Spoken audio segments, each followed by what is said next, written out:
My love affair, my passion for BMW started when I was in university, 1972. I'd had a Volkswagen Beetle, which wasn't a very exciting car, and I managed to trade it in on a brand new Inca Orange 2072 2002 TII, and which was just absolutely a fantastic car.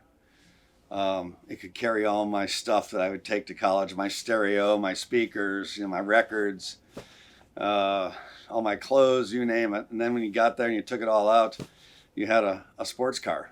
And I just drove the wheels off that car over literally over the 3 years that remained in my education. And I lived in a my school was in a very hilly area of Ohio, the state of Ohio. And I would take that car out on a weekend, and I literally would I go down these back country roads driving like a crazy man. And it's kind of a miracle I'm alive today. I think when I think about it, but um, just love that car, and it did everything perfectly. And I loved it so much that, and of course, I sold it in probably 1975 or so. And when I retired from racing in 1998, and I was going to start collecting some classic cars. The first car that I wanted to have restored was a 72 TII. And I went to a fellow up in the northern part of Illinois called the Workshop. They restore BMWs. And they look like they came off the assembly line when they're done with them. And I told them I want an Inca Orange 2002, 72, round tail light, very, very important. TII, I don't want it tricked out. I just want it as it was originally. I did put a 5-speed in it, which makes it even better as a car than the 4-speed. But and so that was my first car, and to be restored. And I still own that today. It's been 20 years since its restoration, and I still drive it. In fact, I just drove it from Illinois, from Chicago, all the way to Florida, which is about an 18-hour drive, 17-hour drive.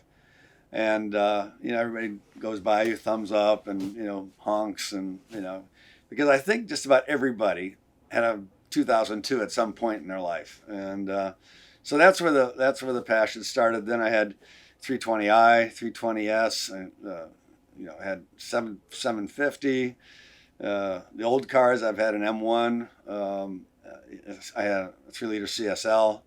So I mean, really, it was from that BMW, that TII, that the passion started for me with BMW. How I got with BMW, the beginnings of my association with BMW and motor racing, really came from in 1979. I drove the European Formula 2 Championship, and I drove for a factory called Chevron Cars up in northern part of England, and we used the 4-cylinder Brian Hart engine, which was kind of based on a Cosworth engine.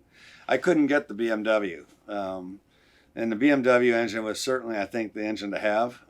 They'd proven that in '73 when in its debut that it won the F3 or the Formula 2 championship that year with Jean-Pierre Jarier. And but I couldn't get a BMW, and nobody at BMW North America was really that interested. So I'm over there and I'm racing against BMWs and Mark Suhr, who I got to know, and there were many others.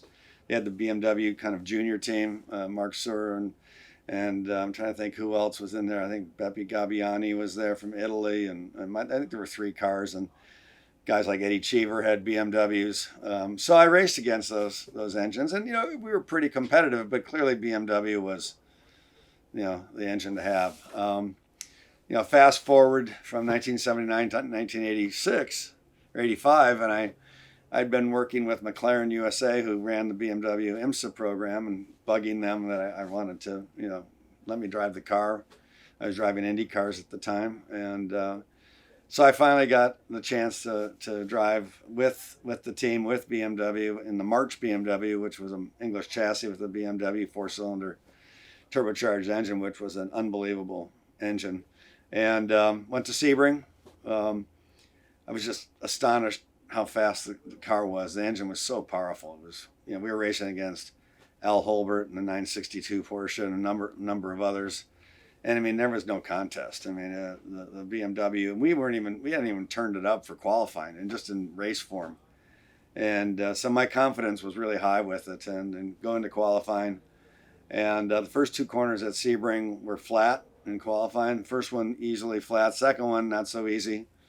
And anyway, I'm set off on to do my qual lap and get through turn one, no problem. I mean, you're going fast. And got to turn two, and I'm in the middle of turn two, and everything's fine. And all of a sudden, it just spins, goes quiet, everything goes upside down. By all accounts, I've never seen a picture of it, but one of the corner workers told me the car was about 30 feet into the air, upside down, and then just endoed, from there almost to the next corner, which is like a quarter of a mile away.